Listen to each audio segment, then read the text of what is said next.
Now from Place Ministries, another inspirational moment. Welcome back to Your Place. The Apostle Paul writes in Galatians 1:10, "Am I now trying to win the approval of human beings or of God? Or am I trying to please people? If I were still trying to please people, I would not be a servant of Christ." Dr. James Dobson says that comparison is the root of all inferiority, and I couldn't agree more with him. There are a couple of issues that instantly come to mind when it comes to comparison. First, when you compare yourself to others, you will always compare the strengths that you see in them against the weaknesses that you see in yourself. This apples and oranges comparison is a no-win situation for you every time out.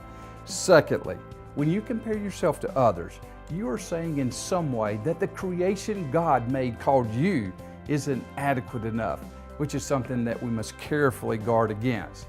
And I'm not beating you up. In fact, I'll admit to you that I've compared myself to others. I think that we all have a tendency to do this.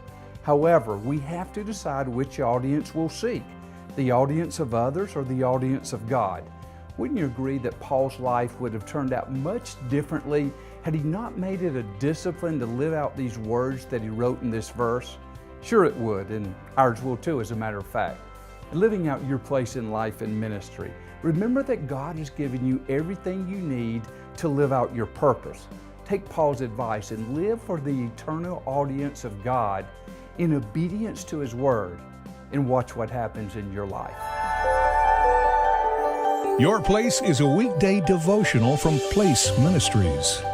Our focus is helping followers of Christ know how and why God created them, and be encouraged to do what God created them to do in life and ministry. For a list of free resources, go to placeministries.org and join us every weekday right here at Your Place.